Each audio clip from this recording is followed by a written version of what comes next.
its superior speed and altitude to attack from above, dive and disappear, avoiding the comeback duels where the Zero was king. Imagine yourself in a Zero, accustomed to dominating the skies with its unparalleled agility, and suddenly, a twin-engine monster appears from the clouds, fires with a fury you've never seen before, and disappears before you can even react. What would that feel like? For the Japanese pilots, it was a mixture of frustration and growing dread. The P-38 didn't fight honorably in traditional aerial duels. It used its power with brutal effectiveness. In the skies over New Guinea and Rabaul, the P-38 began racking up decisive victories. The boom and zoom tactic became the Lightning's signature tactic, a deadly dance in which it dictated the rules. The Japanese pilots, trained for acrobatics and close-quarters combat, found themselves at a disadvantage against an opponent who simply didn't play the same game. They tried to turn, but the P-38 was already far away, gaining altitude for the next attack. Many Japanese pilots reported that it was like fighting a ghost, a machine that appeared and disappeared with terrifying speed, leaving a trail of destruction. Japanese perception of the P-38 soon changed. From a bizarre curiosity, it quickly transformed into a serious threat, a fearsome, two-tailed demon. Early Japanese intelligence reports underestimated the Lightning, focusing on its apparent lack of agility compared to the Zero. But as losses mounted, brutal reality set in. Pilots who had scoffed at its unusual appearance began to respect, and then fear, its combat capability. Stories of encounters with the P-38 spread, some exaggerated by fear, others confirmed by clear evidence of its lethality. From which city are you watching this video? Comment below, and tell me if you've ever heard a similar story from your family about wars or innovations, something that changed the game and reversed expectations. This shift in perspective wasn't limited to the battlefield. Japanese combat manuals began to be updated, warning of the P-38's capabilities and developing specific defensive strategies. The two-tailed demon was no longer a joke, but a serious adversary, whose tactics needed to be understood and countered. Tactical innovation wasn't just an ally. The Japanese were forced to adapt. Their pilots, though brave and skilled, were flying aircraft that, for the P-38, were easy prey in certain situations. The Lightning's speed and altitude allowed it to choose when and how to engage. Against the P-38, Zero pilots were advised to avoid dive fights or high-speed pursuits, tactics that exploited the Japanese fighters' weaknesses. In a scenario where their usual tactics failed, how would they reinvent themselves to face a completely new threat? For the Japanese, the answer was complex and often painful. They tried more defensive formations, surprise attacks at lower altitudes, and even ambushes, but the P-38 proved a cunning adversary. Japanese pilots learned that the best chance against a P-38 was to lure it into a low-speed turning engagement, where the Zero would regain its advantage. However, Lightning pilots were well-versed in this trap. They used their robustness and firepower for quick, decisive attacks, never stopping for prolonged duels. This tactical discipline, combined with the aircraft's capabilities, created a significant psychological imbalance. The P-38 was not just an aircraft. It was a symbol of technological and tactical superiority that began to undermine the Japanese pilots' confidence. The once strange machine was now the embodiment of an implacable threat. The psychological impact of the P-38 Lightning on Japanese pilots was immense. It wasn't just a matter of material losses, but of a profound erosion of morale and confidence.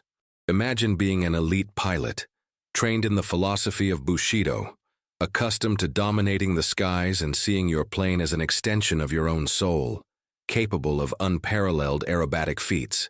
And then, you repeatedly encounter an adversary who seems to ignore your rules, who appears like a ghost, fires with overwhelming fury, and disappears before you can react. This was the reality for many Japanese aviators. The two-tailed demon wasn't just a fighter. It was an omen, a constant reminder of the Allies' growing technological and tactical superiority.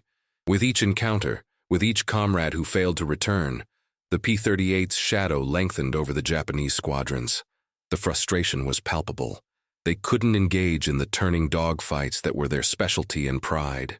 Trying to chase a diving lightning was suicide. Their Zeros, once symbols of invincibility, seemed slow and vulnerable when faced with the P-38's speed and devastating firepower. How would you feel if your greatest strength was rendered useless by an enemy simply playing a different game, one you weren't trained for? This disparity created a kind of quiet desperation. Pilots, once full of bravery and confidence, began to question their chances. The mere mention of the P-38 in intelligence reports or pre-mission briefings sent shivers down the spine. The psychological pressure of knowing you might encounter an enemy that was not only faster and better armed, but also could choose its terms of engagement, was overwhelming. This affected decision-making in the air, leading to hesitations and errors that Allied pilots, especially those in the P-38, were ready to exploit. The morale of Japanese air units in the Pacific began to deteriorate. The attrition rate of experienced pilots increased dramatically, and rookies had even less chance of survival. The legend of the P-38 grew with each passing day, fueled by survivors' accounts and the lack of effective responses. It wasn't just a matter of technique or tactics. It was a battle for the mind, for the will to fight. The P-38 undermined the Japanese belief in their own aerial invincibility. Think of a time in your life when a surprise changed everything, like an unexpected challenge at work or in a game. That's how the Japanese pilots felt when they saw the P-38. They were used to being the predators, and suddenly they found themselves trapped in a new kind of fighter where the rules had changed drastically. Their bravery still existed, but now it was tempered by a growing sense of helplessness against a seemingly unstoppable machine. This breakdown in morale had strategic ramifications. Japanese interception capabilities were compromised.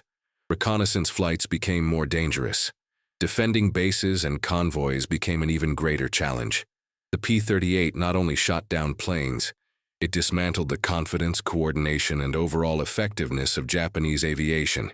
Control of the skies, once a certainty for Japan, was being relentlessly contested and, more importantly, in a way that Japanese pilots could neither fully understand nor neutralize. The psychological impact of the P-38 was not limited to the battlefield. It extended to Japanese command and planning centers. The need to develop a fighter that could rival the Lightning in speed and altitude became urgent, but time and resources were scarce. Combat priorities shifted, and the search for a Lightning killer became an obsession.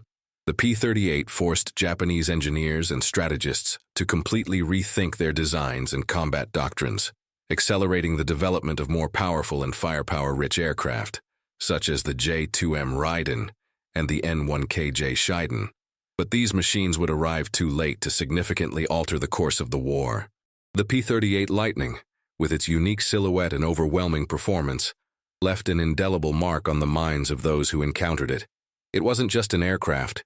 It was the embodiment of change, of technological advancement that turned tables and challenged traditions. The Japanese perspective, initially one of curiosity and then disdain, turned to grudging respect and finally to fear and despair. The two-tailed demon became a symbol of how innovation and tactical adaptation can completely tip the scales of a war, even against a courageous and skilled enemy. The story of the P-38, seen through the eyes of its adversaries, is a powerful testament not only to its engineering, but to its profound and lasting impact on the psychology of aerial warfare. And so, the P-38 Lightning solidified its place not only in aviation history, but also in the memories of its adversaries. The two-tailed demon was not just a fighter, it was a catalyst for a complete rethinking of Japanese air combat doctrine. The Lightning's legacy is multifaceted. For the Allies, it represented ingenuity, adaptability, and the ability to innovate under pressure. For Japan, it was a brutal teacher, forcing them to confront the limitations of their own technology and tactics. The need to surpass the P-38 drove the development of new, more powerful and versatile fighters. But time was a relentless enemy. In the end, the P-38 not only helped turn the tide in the Pacific, but also taught a lasting lesson about the importance of perspective. What was a technological marvel to one side was a terrifying monster to the other. The Lightning story is a vivid reminder that war is not just about machines and men, but about minds, morale, and the ability to adapt to an ever-changing landscape. It shows us how a single element can redefine the battlefield, not just physically but psychologically, forever altering the way war is fought and perceived. The P-38 was more than an aircraft. It was a disruptive force that resonated far beyond its engines. Therefore, the saga of the P-38 Lightning and its interaction with Japanese aviation during World War II is a testament to the relentless dynamics of innovation and adaptation in times of conflict. A story of ingenuity, fear, and ultimately, an irreversible change in the course of war. If you enjoyed diving into this unique perspective, how about we explore other fascinating stories? Let us know in the comments which one you'd like to see next. The story of the Me-262 and the Allied response, the U-boat submarines and the Atlantic Panic, or the Vietnamese perspective on the B-52 Stratofortress. Your opinion is important to us. If you're looking for more untold stories of aviation legends or wars, be sure to subscribe now and hit the bell so you don't miss a thing. Share this video with a history-loving friend and help spread the word about these narratives that have shaped our world. Until the next historical adventure.